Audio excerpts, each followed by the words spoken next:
le monde, c'est Pouce de Bambou, j'espère que vous allez bien.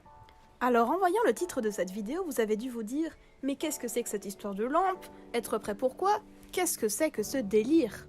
Ne vous inquiétez pas, vous allez tout comprendre à la fin de cette vidéo, enfin j'espère. En tout cas, je vous invite comme texte de base à prendre avec moi Matthieu 24, versets 43 à 44, et si vous voulez des textes parallèles en gros qui disent exactement la même chose, ils seront affichés sur vos écrans.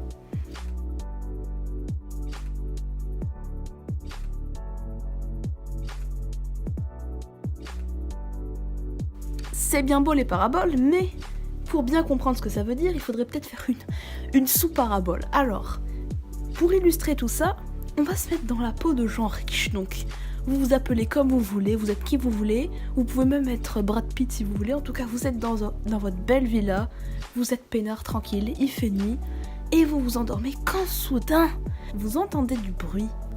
C'est une effraction. Oh mince! Le temps de descendre, le temps de réveiller votre femme et tout, vous ne pouvez rien faire parce que 1. Le voleur a déjà dévalisé la moitié de vos affaires, et de 2, eh bien il est armé. Et vous, qu'est-ce que vous avez? Vous avez rien d'autre à part une poêle qui traîne sur votre table. Le soir, quand vous appelez la police, vous vous dites « Mais si seulement j'avais su, j'aurais triplé, j'aurais quadruplé, j'aurais multiplié ma surveillance par rapport à chez moi. » Justement, c'est pour éviter cette situation que Jésus nous a prévenus dans cette petite allégorie. Je vous propose de prendre avec moi 1 Thessaloniciens 5, verset 2. En effet, vous savez bien vous-même que le jour du Seigneur viendra comme un voleur dans la nuit. Ça semble clair pour tout le monde qu'ici, le retour de Jésus est comparé à la venue d'un voleur. Mais on pourrait comparer encore ce voleur de cette petite mini-parabole à autre chose. Alors, à quoi? Eh bien c'est facile, prenons ensemble Jean 10, verset 10. La métaphore du bon berger très connue, eh bien justement c'est un de ces versets qu'on va lire aujourd'hui. Le voleur ne vient que pour voler, égorger et détruire. Moi, je suis venu afin que les brebis aient la vie et qu'elle l'ait en abondance. Alors ici, je pense que tout le monde a compris que le bon berger, c'est Jésus, mais du coup, par opposition, l'ennemi qui ne vient que pour détruire, pour égorger, c'est Satan. Et je pense que vous avez déjà compris la subtilité du truc. On parle de lui comme un voleur. Et c'est là que ça fait tilt dans vos têtes. Le voleur peut tout aussi bien être Jésus, mais également Satan. Et oui, c'est écrit noir sur blanc. C'est donc 2 personnes et non pas une qui peuvent nous rendre visite au cours de cette nuit. La question est du coup, qui allons-nous accueillir et comment allons-nous les accueillir? Eh bien justement, déjà, je vous recommande tout de suite d'accueillir Jésus comme un pote et de mettre Satan en prison. Le problème, c'est comment faire? Eh oui, parce que quand il fait nuit, par définition, on ne voit rien. Alors comment savoir quand quelqu'un frappe à la porte, qui est cette personne qui entre? Est-ce qu'elle vient animer de bonnes intentions? Est-ce que c'est un ami? Est-ce que c'est un ennemi? Eh bien justement, qu'est-ce que vous feriez normalement si vous ne voyez rien? Vous allumez la lumière. Eh bien, dans la Bible, c'est pareil. Vous ne voyez rien, vous allumez votre lumière spirituelle. Vous allez me dire, mais oui, mais c'est quoi cette lumière spirituelle? Eh bien, je vous invite à prendre Romains 8, verset 9 avec moi. Quant à vous, vous n'êtes pas animés par votre nature propre, mais par l'esprit.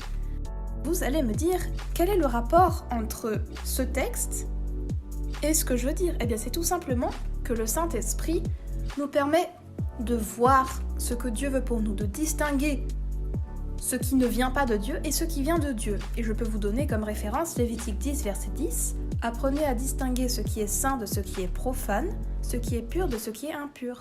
Le Saint-Esprit, c'est ça en fait, son but, nous montrer clairement ce que Dieu veut et ce que Dieu ne veut pas. De voir en fait tout simplement où on va, de distinguer les choses. Et bien c'est un peu la même chose pour une lumière. Quand vous allumez une lumière, vous voyez, vous distinguez. Allumer votre lumière spirituelle, c'est tout simplement avoir le Saint-Esprit en vous. Vous avez compris ça? C'est très bien, ce n'est pas fini. Et là, je lance une alerte rouge, une alerte urgente. On se remet dans le contexte de notre mini parabole. Le voleur arrive. Vous avez allumé la lumière. Oh là là, quel exploit magnifique. C'est incroyable. Enfin bref, vous avez la lumière allumée et vous dites... Dehors!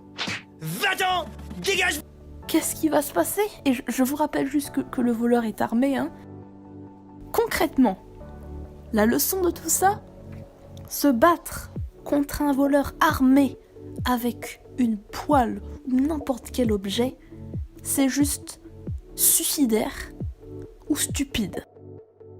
Se battre seul contre Satan, c'est tout aussi stupide, c'est tout aussi suicidaire. Alors vous allez me dire, mais oui, mais si on sait que le voleur est là mais qu'on peut rien faire, en fait ça sert à rien. Eh ben non, qu'est-ce que vous faites si un voleur rentre chez vous? Eh ben vous appelez la police. Eh bien là c'est pareil, vous appelez Dieu à l'aide, vous appelez Dieu à la rescousse, et il viendra vous sauver, il vous viendra en aide. Vous n'aurez même pas besoin de vous servir de votre poêle, c'est Dieu qui luttera à votre place et qui mettra l'ennemi en fuite. Petit récap pour la fin, si vous ne voulez pas vous faire surprendre par le voleur et vous faire dérober ce que vous avez de plus cher, pensez bien à allumer la lumière et la laisser allumer pour voir toujours qui rentre et qui sort, appeler la police si le voleur venait à rentrer, et ne pas vous défendre seul. Vous ne surprendrez pas le voleur, c'est lui qui vous surprendra. Mais avec l'aide de Dieu et en comptant pleinement sur son secours, vous serez victorieux et vous ne vous laisserez pas prendre par les pièges du voleur. Et bien voilà, c'était la fin de cette petite vidéo. Je pense que c'est du déjà vu, mais c'est toujours bien de se le rappeler. En tout cas, j'espère que ça vous a plu. N'hésitez pas à dire ce qui vous a plu en commentaire, à rajouter des références de texte aussi si vous avez eu des idées. Et je vous dis à bientôt pour une prochaine vidéo.